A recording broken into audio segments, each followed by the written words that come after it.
Hello everyone, welcome back to my channel. Today's video is a little different. I am going to be reviewing / discussing two books that are in the same series. So the first one is Serpent and Dove, and the other one is Blood and Honey. Oh, I messed that up. Serpent and Dove and Blood and Honey. Why I am doing these two when the third book isn't even out and probably maybe not even written or maybe halfway anyway. Because I gave Serpent and Dove 5 stars when I read it last year, and I gave Blood and Honey 3 stars when I read it a few days ago. And I just want to talk about how you can really make or break a book even though the plot is intriguing. And that's really what happened with Blood and Honey. So with Serpent and Dove, a lot of people thought that the story was silly and there's no such thing as insta-love and the dialogue was dumb because that's not how people talk, and the list goes on. But I think people forget that this is for teenagers, not 35-something-year-old people that happen to read young adult. So the few teens that I have talked to that I used to tutor who read just this book, not Blood and Honey, but this book, said that it was very entertaining. So we have a little disparity between the adults and the young adults. Now, are there young adults that would say the same thing that the adults are saying, that it's insta-love is stupid and, you know, teenagers don't talk like that? Yeah, of course, okay. But I think we need to come back into focus and remember that young adult is for teenagers, and there's a specific way that young adult is written. You can tell when you read a young adult book versus an adult book. Or is that just me? I can tell the difference. Okay. I would hope someone can tell the difference and not just me. So I don't think it's necessarily bad writing in this book. I just think that it's typical young adult writing for published novels. If you don't like that, then maybe stop reading young adult. But for Serpent and Dove, that's what I saw a lot. Also that the main characters were unlikable. I see that all the time. I wasn't totally annoyed. There were some parts where it was like, oh, that's cheesy. Fine.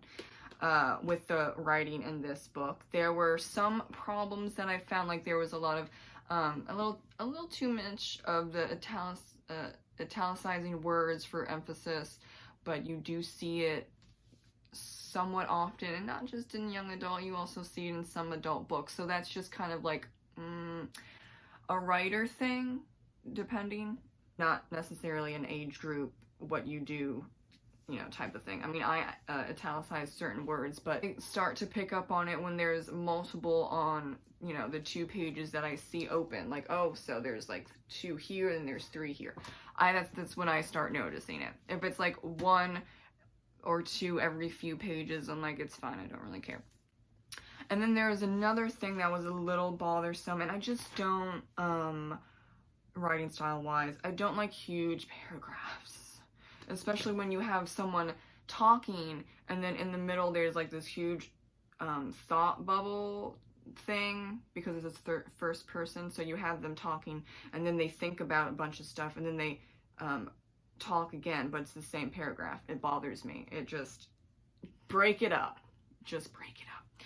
I saw that somewhat in the first book, so I let it pass, right?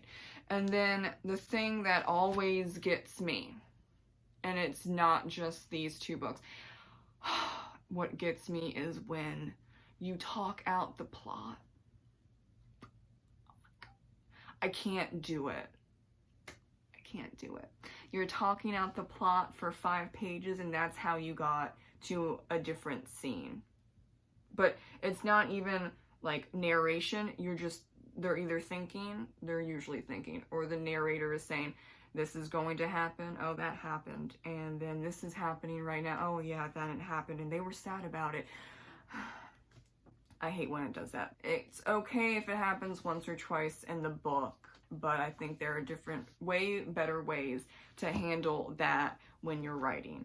So those were the things that I was a bit bothered by writing wise. So, and then the thing that I wasn't bothered with, but people were like extremely angry about and annoyed, was this song in Serpent and Dove that they sing. I'm like, it's a bar song.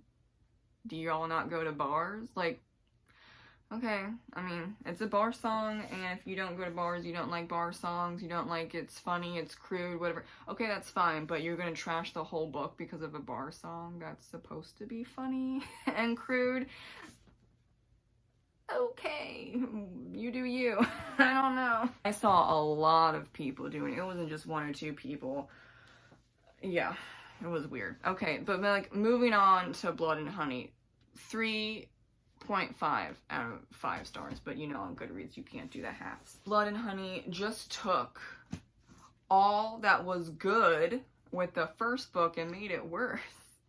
As in, there were so many italicized words that there were quite a few times where there was at least 4 in one sentence. I'm like, we need to stop. We need to stop. I can't do it. And it wasn't even just one sentence that has the 4, you know, italicized words, and then it doesn't happen for another like 10 pages. No. There were quite a few times where it just happened right after with another character talking. Can't do it. That's just a little too much for me. The paragraphs got bigger, way bigger. Like a paragraph could take up a whole page. I was like, just break it up, please. Just break it up, especially when they're either thought paragraphs, a little too much, or they're the dialogue and then there's thinking going on and then more dialogue, but you can definitely break those up. It just feels clunky. It didn't let the story and the storytelling flow. Also, a problem that I noticed in Blood and Honey compared to Serpent and Dove was I could not 100% tell the difference between Lou and Reed.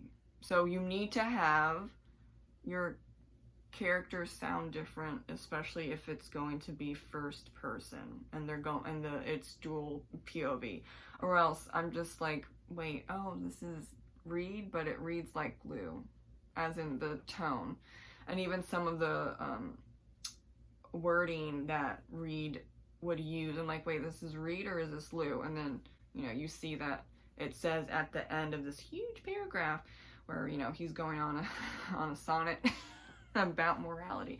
It's like Reed says, and I'm like, oh, it's Reed, not Lou. That was a problem. That was a big problem for this second book. And I really think that you could get a duology instead of a trilogy out of this series.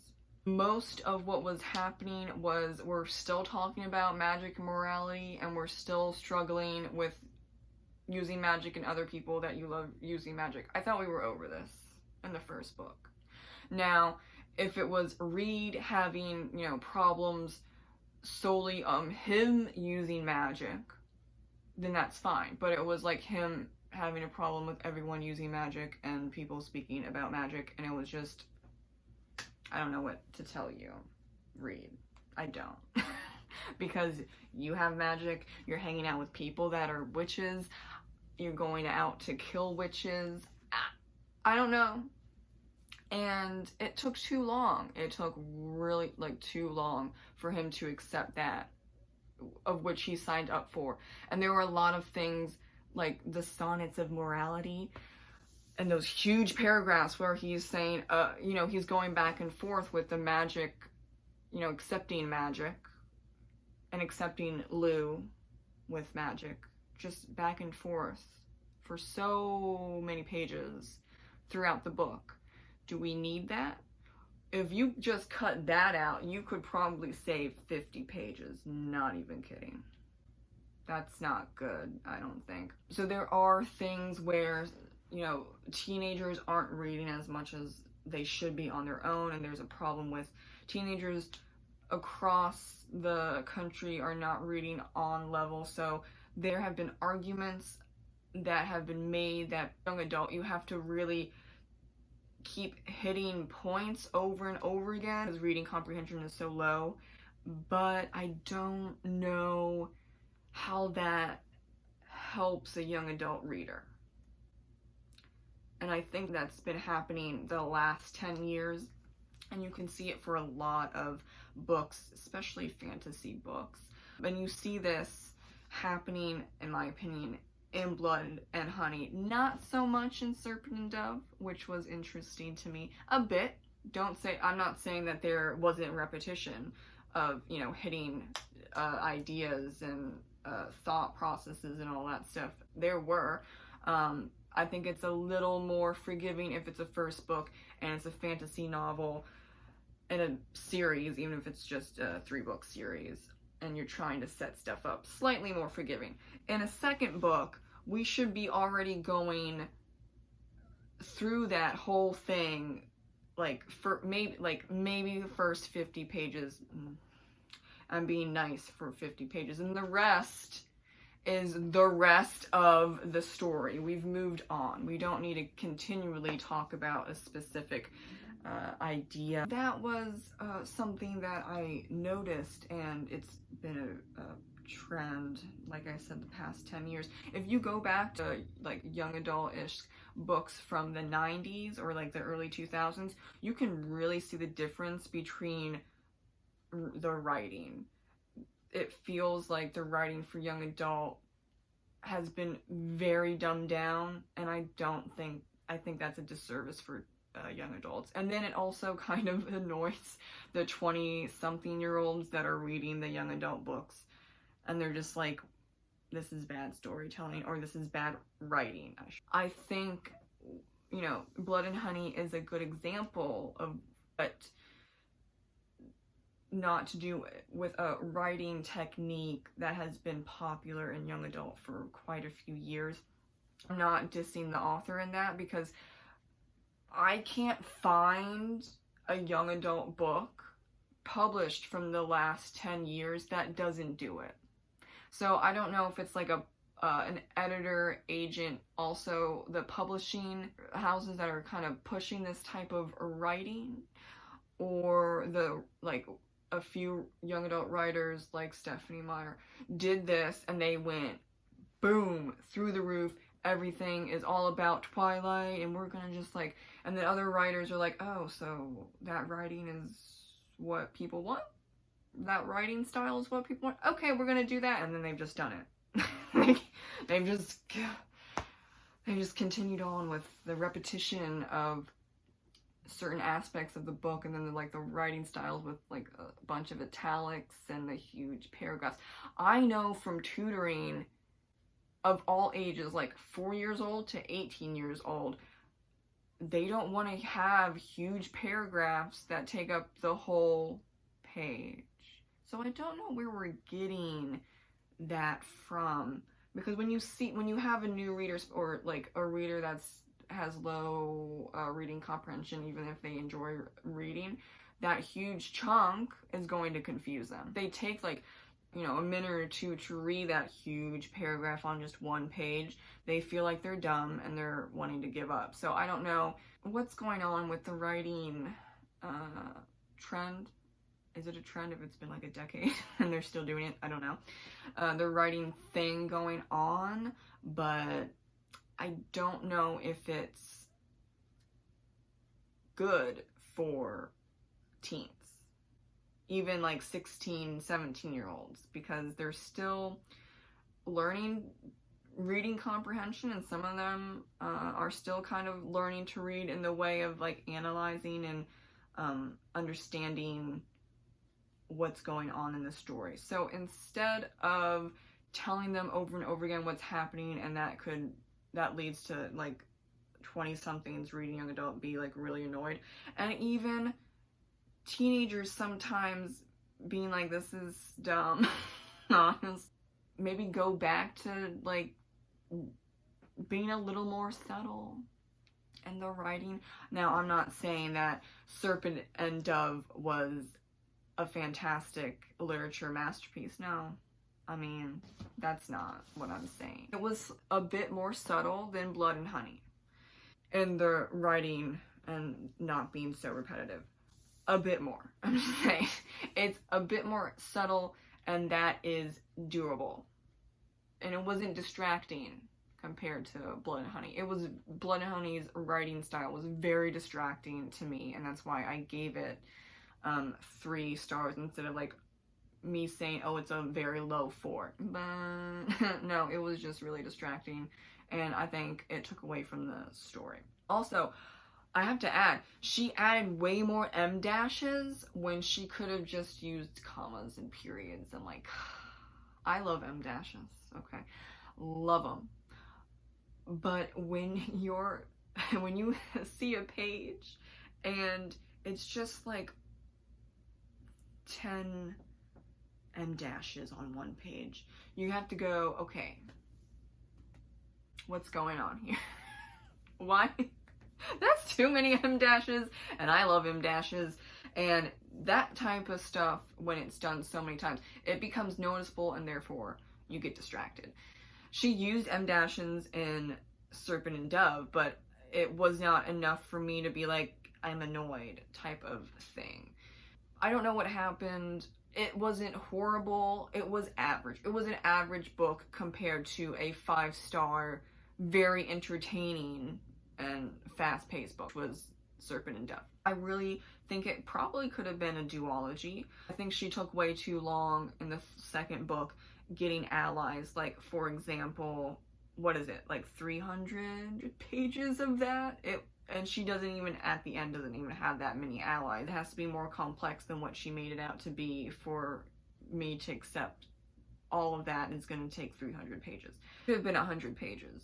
It actually could have been 70-ish pages if you really, went down into the nitty-gritty of it. Like, for example, my third book that I'm writing right now, I've already gotten the alliances set in place, and it's, as of, right now, it's 40,000 words, and we're going off to war now.